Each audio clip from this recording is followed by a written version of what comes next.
Emmanuel Ducrot, bonjour. Bonjour Dimitri, bonjour à tous. Alors vous nous parlez ce matin de la mort du jeune Elias, poignardé dans le 14e arrondissement de Paris par deux délinquants qui voulaient lui voler son téléphone. La mairie de Paris a rendu public un plan couteau. C'est le dernier volet de son plan de prévention des RICS qui a été lancé maintenant il y a 5-6 ans, 2019. 2019.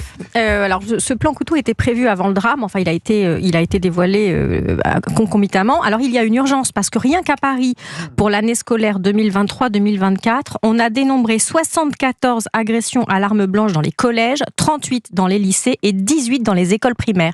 Plus de 10 agressions au couteau par mois en milieu scolaire. Ces chiffres m'ont sidéré. Et la mairie de Paris a décidé donc de sortir les grands moyens pour renforcer la sécurité des jeunes et éviter ces agressions au couteau. La mairie mise plutôt sur la prévention et le dialogue. L'idée est de dire que de porter une arme blanche est dangereux, que c'est interdit d'avoir un couteau dans son cartable. C'est ce qu'a expliqué sur France Inter l'adjoint à la maire de Paris chargé de la prévention, de la sécurité et de la police municipale.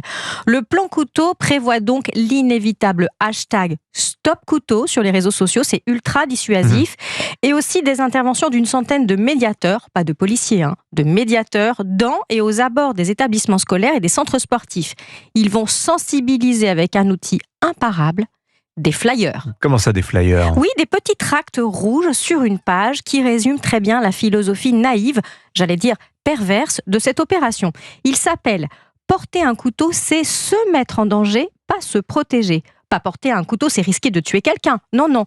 C'est se mettre en danger. Attention, tu peux te couper. On est du niveau de Serge le lapin rose de la RATP qui indique qu'on peut se faire pincer très fort les doigts dans la porte du métro. Il s'appelle Serge ? Il s'appelle Serge. Autant dire que le voyou moyen va illico rendre son cran d'arrêt sur cette prise de conscience. Il risque de s'entailler le majeur. Alors la philosophie de ces flyers, vous pensez que ça pose un problème ? Oui, parce qu'une seule situation concrète y est évoquée et c'est ahurissant. Si on est confronté à un problème comme du harcèlement ou du racket, il ne faut pas porter de couteau pour se défendre, ça peut mal tourner.